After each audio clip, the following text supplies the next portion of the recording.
President Biden rebuked Russia and Vladimir Putin in notable remarks at the United Nations General Assembly this week, all while investigations around former President Donald Trump picked up steam. To help us break down all this news and more, we turn to the analysis of Brooks and Tumulty. That's New York Times columnist David Brooks and Karen Tumulty, columnist for the Washington Post. Jonathan Capehart is away. Hello to both of you. Welcome to Karen and to David. So I want to start with Ukraine. What we've seen this week, major setbacks on the battlefield for Russia. Vladimir Putin, David, is responding by calling up hundreds of thousands of young and not so young reservists. He is orchestrating this sham election so that they can annex parts of Ukraine right now in the east. He is not backing down. He's doubling down. In fact, is there more? What more can the West, can the United States do at this point? Yeah, well, you know, he is suffering all these setbacks on the ground and even a little at home. And what he's done, he's like a wounded tiger who's reacted by saying time is running out, time to attack. And so he's escalating. And so what the U.S. government is trying to do is to try to help the Ukrainians push them out of Ukraine, but slowly so you don't trigger a nuclear war. And that's just a very fine line to walk through. And I think the U.S. government is doing what it has been doing, and it has plans to do a little more, which is to supply the Ukrainians with the weapons they need to win the war in Ukraine, not supply the weapons they might use to attack Moscow, but to keep giving them what they're doing, which is they've given them awesome amounts of intelligence so the Ukrainians really see the battlefield better. And they have the anti-aircraft material, they have anti-tank material, they have missile material. And so they're better trained, more morale, and they're just going to keep on plodding along. But it's that pacing that's so key, is to not get Putin where he feels like he's totally in a panic, and he escalates in a way that could involve attacking another country, attacking a NATO country, in a whole variety of ways he could escalate. So much, Karen, of what you read is that it all depends on Vladimir Putin and what he decides and whether he wants to end this. I mean, is that how we should see it, do you think? I think so. And we also should look beyond that, because it's important to remember China is watching here as well. And so they will be looking at Western resolve in the face of a nuclear threat, and as they try and decide what they're doing with Taiwan. But I do think the main thing the West has to do is stand firm, continue supplying aid. Europe, it's incumbent on Europe to come up with alternative supplies of fuel to get them through the winter as Russia cuts back, because that is where Vladimir Putin also has leverage. He has economic leverage.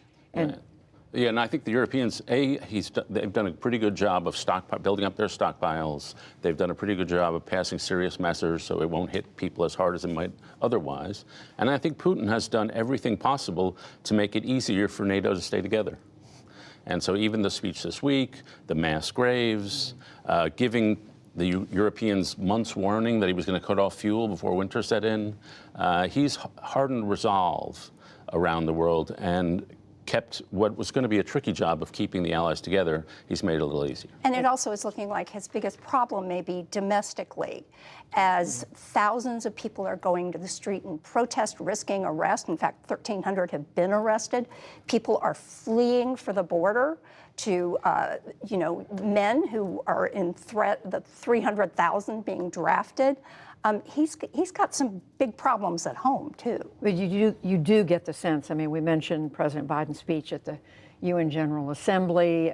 You have other countries that are contributing to the war effort in Ukraine. But you also get the effort that there's just a limit to how much push this can, how much difference all this can make. The hope is that at some point, you know, the weather in Ukraine makes it harder to do mass offensive the later you get into the fall because it gets muddy. And so there's going to be some time here.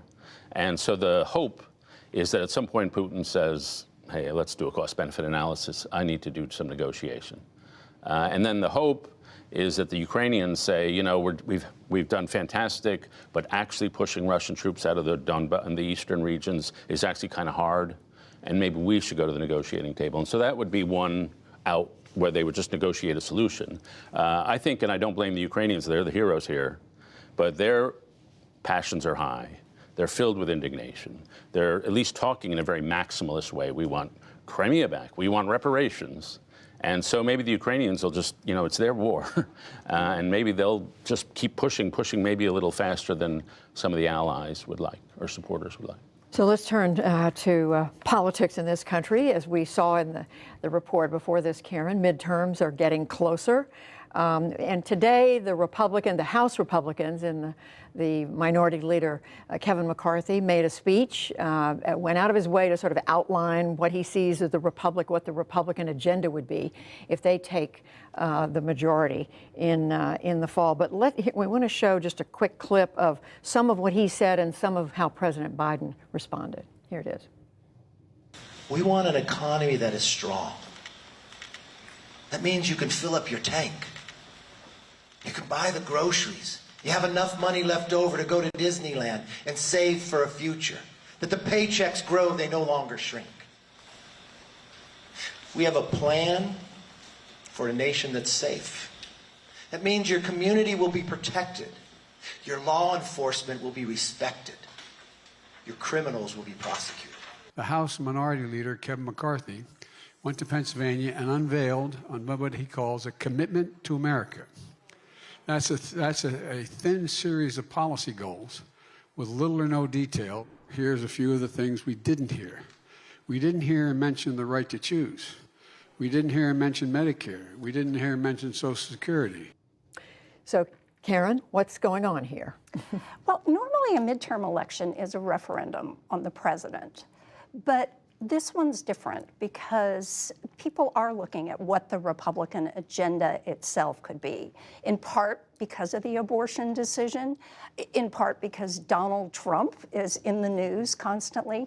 And so, yes, the House Republicans are looking for something to talk about that are not those two things.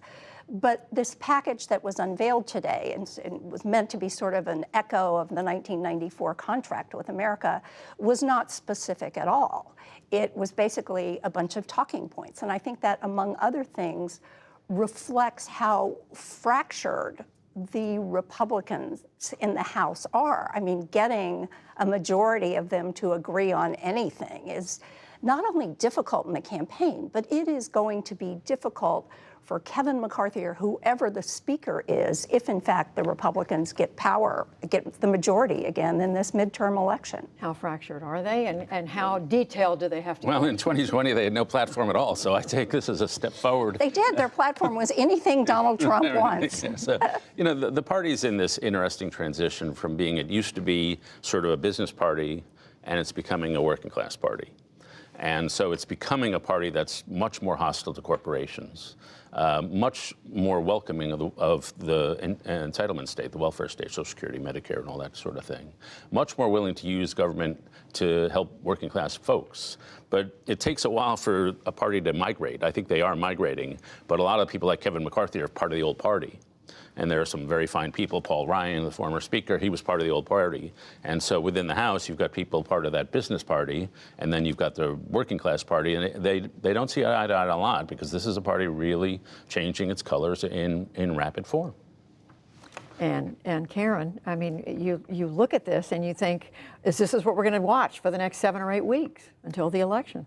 I think this is what we're going to watch. But again, one of the problems for the Republicans is, again, Donald Trump keeps creeping back into the news. And speaking of Donald Trump, this was, David, a tough week for him. There was not only a court ruling against his side and what to do with those papers that the FBI seized at his Mar-a-Lago estate. There's also this New York State Attorney General who is coming down with accusing him and his family and his business of fraud. And yet, as we just watched in Lisa Desjardins at that rally, he's drawing big crowds. Yeah, the civil suit in New York amused me. I learned from Eugene Robinson, your colleague, that he claimed that his apartment in New York was 30,000 square feet when it's only 11,000 square feet. So that's like classic Donald Trump. It's not the most politically important of the investigations because it'll take years to run through the courts. And even if he lost everything, then had to pay $250 million, his organization could afford it. The Georgia case is more serious, and then the Mar-a-Lago case are more serious. And the judicial decision in the Mar-a-Lago case seems plain common sense, and it was 2 out of the 3 judges who made it were Trump appointees, which says if we're going to investigate the documents, then the investigators have to see the documents. That doesn't seem like a very complicated legal thing, and so it means the investigation into those documents will speed up. So Karen, how does this bad news affect Donald Trump's prospects and his ability to sway the results? Well, we know what the Or does it? Well, we know what the playbook is because we've seen Donald Trump in legal trouble so many times. It's delay, deflect, bluster, play the victim, and counterattack.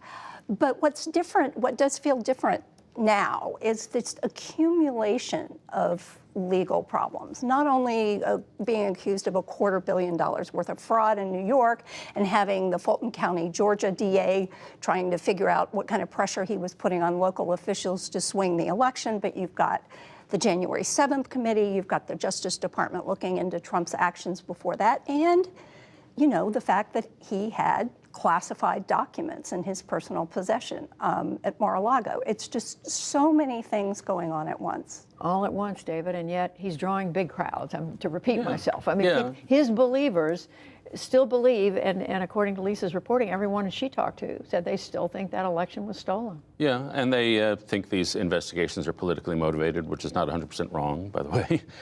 But, there might be some, and not people who would show up at a Trump rally. But I ran into a conversation last week or so. A big Trump supporter, really likes Donald Trump, but is supporting Ron DeSantis for the nomination. Not because he has anything against Trump, he just thinks we should nominate a guy without baggage. It's just going to be easier to get him to win.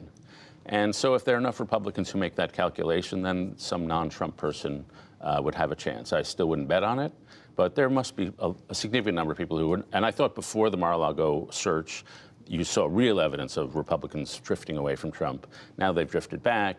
Will they drift away again? Time will tell. And the other big question out there, Karen, is how much influence will he have on these races where he's endorsed a candidate if if the luster is coming off some of Donald Trump himself? He's certainly within a Republican primary. His word is almost everything. But as a result, there are a lot of very weak Republican candidates running, particularly for the Senate. Well, we are going to leave it there. Karen Tumulty, welcome to the table tonight. David Brooks, thank you both. Thank you. Appreciate it.